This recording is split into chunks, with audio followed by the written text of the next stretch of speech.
Hey there, beginning farmer friends. I've got a little bit of a different video for you today. I want to talk about 3 things that need to change on the farm as soon as possible. But before that, I thought I'd come down to the pigs. I'm out doing some chores right now. Give you a little update of what the pigs have got going on. So I don't know if you can see this very well, but they've kind of been roaming in the woodlot here, knocking down a lot of these weeds. I just found the pigs over here. There's this one ravine that they love to use when it's warm, and it's going to be another hot one today. Again, I think the forecast is for 98 degrees.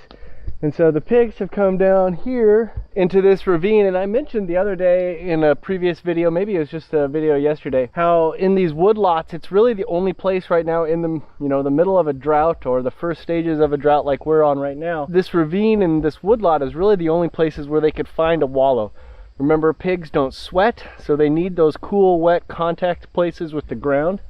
And this is perfect for that. So what I want to talk about today is 3 things that need to change on the farm as soon as possible. These are 3 projects that I want to get done, or in the case of one of them, a long-term project, but the other 2 are kind of like thing 1A and thing 1B that need to happen as soon as possible on our farm, because they will have a huge impact for the success and growth of our farm in the future.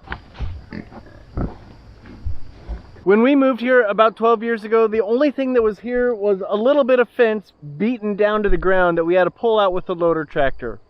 This fence wasn't here. These gates weren't here. The trees behind me, not here. This driveway, not here. This amazing productive garden, yeah, it wasn't even kind of here. This house behind me, yeah, it didn't exist. This cement driveway, the basketball hoop, not here. No storm shelter. Sheep in the yard disobeying our fence, yeah, that wasn't here either. No old granary. This 1800 bushel grain bin wasn't here. This hoop house wasn't even a dream. All the trailers, hay rakes, hog carts, tractors, and trucks. When we moved here 12 years ago, none of this stuff was here. Sometimes it's easy for me to lose sight of what we have got done when I think about all the things that we need to do. But the reality is, with the help of a lot of friends and family, and I mean a lot, all of this is here. None of this was here. When we moved to this farm, it was sparse prairie grass and anthills. That's basically what, and some broken fence. That's basically what it was. Now, with that being said, there is still a lot of things that need to be done, and some of the things that need to be done are more important than other things. So let me show you the 3 things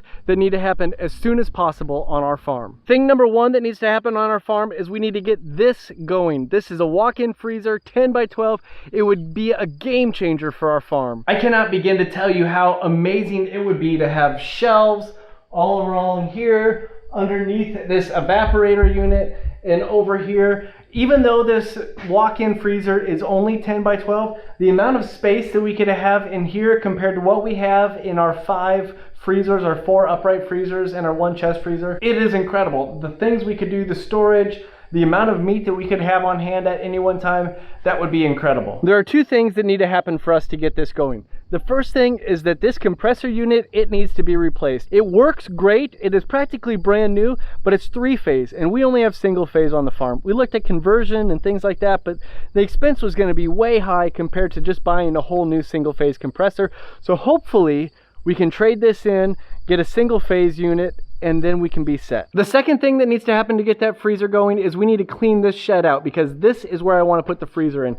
In fact, what I want to do is I want to put concrete in here, and I want to be able to put the freezer in the corner, use part of it as a shop. The building itself is 48 by 32, and so if we were able to use 2 bays of this for a shop slash office slash walk-in freezer, that would be a game changer for our farm. This needs to happen as soon as possible. The second thing we need to do on the farm ASAP is build a farrowing greenhouse.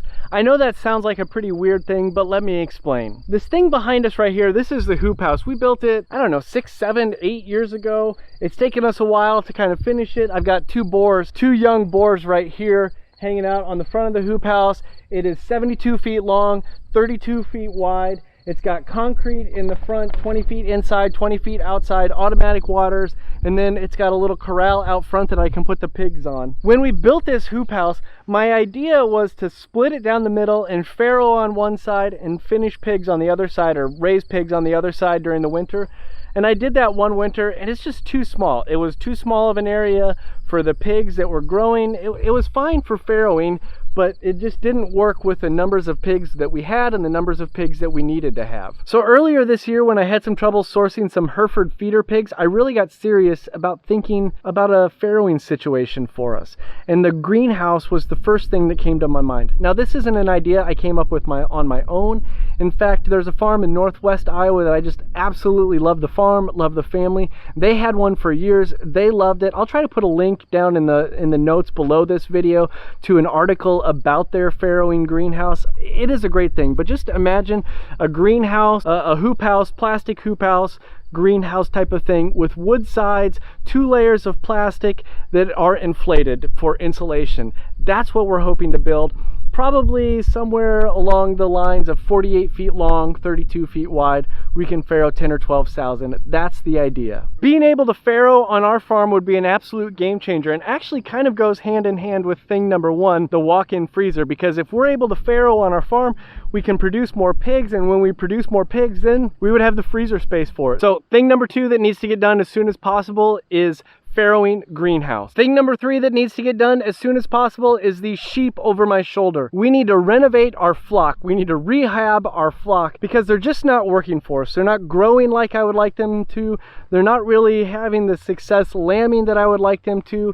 And we have never been able to get them trained to electric fence. That's why I'm walking along a brand new fence that divides our pasture. We put this in. Hopefully over there we'll put 1 or 2 more permanent pasture dividers in. It's really actually a good thing. It'll benefit us when we bring pigs onto pasture, things like that. It also makes moving the cows easier. We've been here long enough that I know where I want the fence. The reason I say it's a long play though on rehabbing the sheep flock is because what I really want to do is cycle out all of our original ewes, and they're not the original ewes, but from the original flock that we got about 10 years ago. I want to bring in some new genetics that are a little bit better genetics. I want to look at doing maybe some crossbreeding, and I want to get the sheep to a place where they are a really profitable piece of our farm.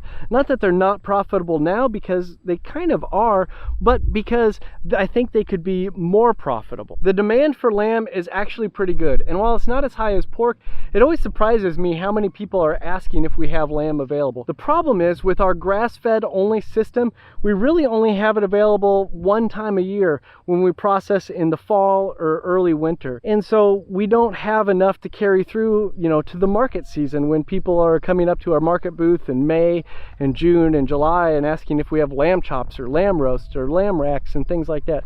So my goal is to utilize 2 things. 1, the freezer that we talked about, and 2, new genetics that are a little more prolific, that grow a bigger lamb so that we have more cuts available for a bigger part of the year. There you go, something a little bit different today. But I thought it would be a good idea to share with you a little bit of the stuff that just percolates in my mind of, this is what we need to do, or I would love to try this. And so those 3 things, the walk-in freezer, the farrowing greenhouse, and renovating, rehabbing the sheep flock, those are big, important things that would have a pretty huge impact on our farm. Now, the things that you didn't see in there were things related to chickens, things related to cows. The cows, they're just kind of where they are. I've come to the conclusion that there's not a ton that I can do to grow and expand on our space with the other operations that we have. The chickens, there's actually a lot that I want to do with that, but I'm not ready to say this is what needs to happen with the chickens until I can kind of figure out the processing thing. So that's it. Hopefully there was something in there that was interesting for you. Maybe you've got some ideas of what you want to do on your farm, or maybe you just like knowing what goes on in my mind. Sometimes I don't like what goes on in my mind. It's kind of crazy. But I hope you enjoyed the video. I hope you guys are having a great day. I'm gonna go try to find something productive to do.